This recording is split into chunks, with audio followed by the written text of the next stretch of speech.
Hello, everybody. Welcome back. It's Brony Joe here. I'm working on uploading the video now while I'm recording. The part two.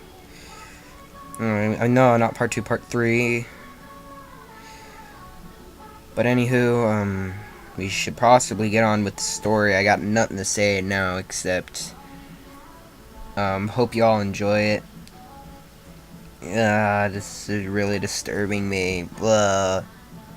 All the pornographic stuff, like, blech. So, yeah, get on with that. Chapter 4, Spike and Applejack. Applejack watched the two changelings with interest.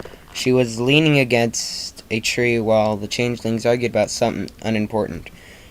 "No, the queen loves me more," one of them barked. The other one's face grew red, and he was about to scream when Applejack stood up. They looked at her and gulped. She walked over to the red-faced one. "Who are you? Where did you come from? And why are you here?" she said. "Don't tell her." "Well, my name is Jack, and his name's Joe. We're from the land of changelings. Because we are obviously changelings, we're here to..." began the red-faced one. "Shut up, you idiot!" Joe barked. Jax frowned his eyebrows. "Why? I'm just telling her our queen's plans. Why shouldn't she know? She's going to experience them soon." Twilight suddenly came around the corner, and the two changelings looked up at her and gasped. "Twilight Sparkle." The other one, Joe whispered. Jack tried to move in his rope, but failed, and took them both to the floor. Twi came towards Applejack and smiled. "What's going on?" "I don't really know. Rainbow Dash just told me to look after these two, and then she ran off with the princess." Applejack shrugged. Applejack said. Twilight shrugged. "So," Applejack added, "seen Spike lately?" Twilight shook her head. "He's locked in his room. He says no one loves him.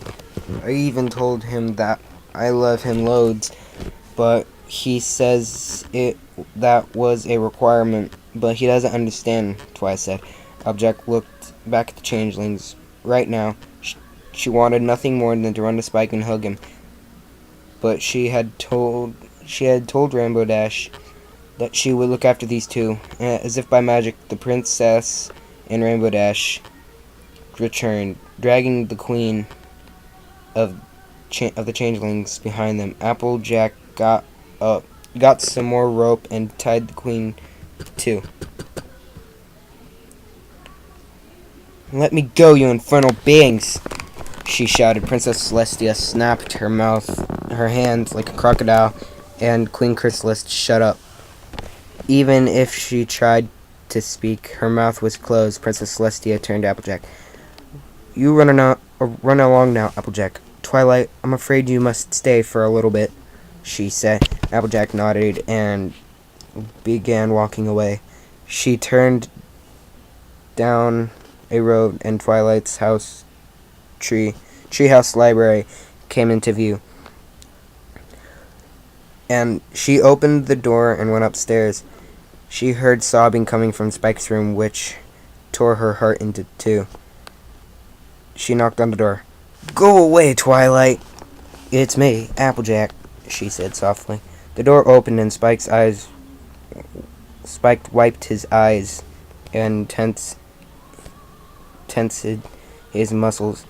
"I wasn't crying," he said, but Applejack's eyes were glued onto his chest. Spike wasn't wearing a shirt. His muscles were bulging, and she couldn't rip her eyes off them. Applejack, are you okay? Do you need to lie down?" She nodded slightly, and he brought her into his room. Finally, She tore her eyes off his chest and into her surroundings. The room smelt of Spike's heavenly smell. It was messy, and his shirts covered the floor, boxers everywhere too.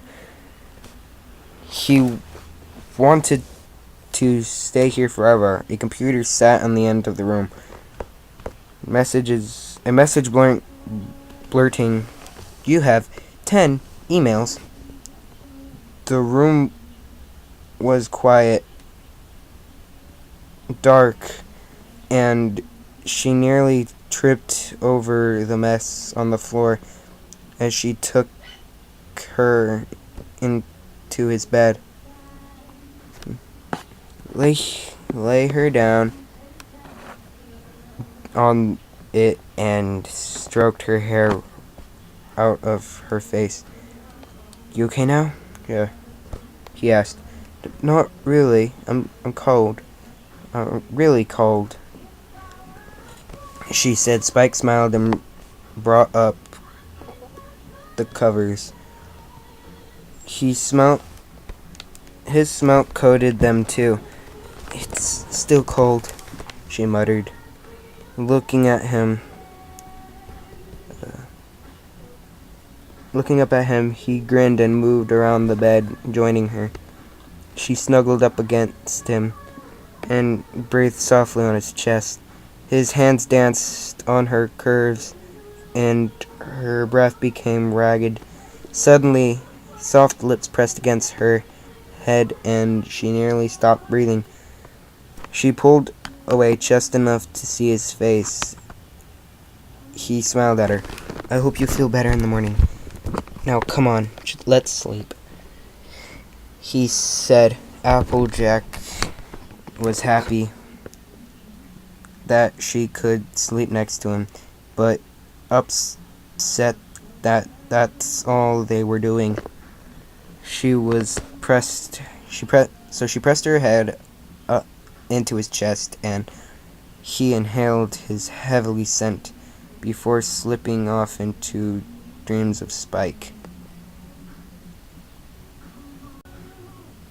Well, okay then. That was kind of awkward, a little bit, but it was alright. I liked it. Really good story. I'm still not done with it. I'm like fourth chapter, and that was really cute at the end. Oh man.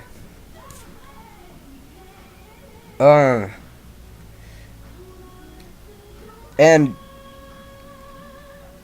I don't know why. I feel like I wish I was Spike at that moment, and Applejack was Derpy. I don't know why. But I'm silly. Derpy has a little filly, and she's married to, well, Dr. Hooves, of course. Pshaw. But it's nice to dream. But yeah, that's chapter 4. So, see y'all next time.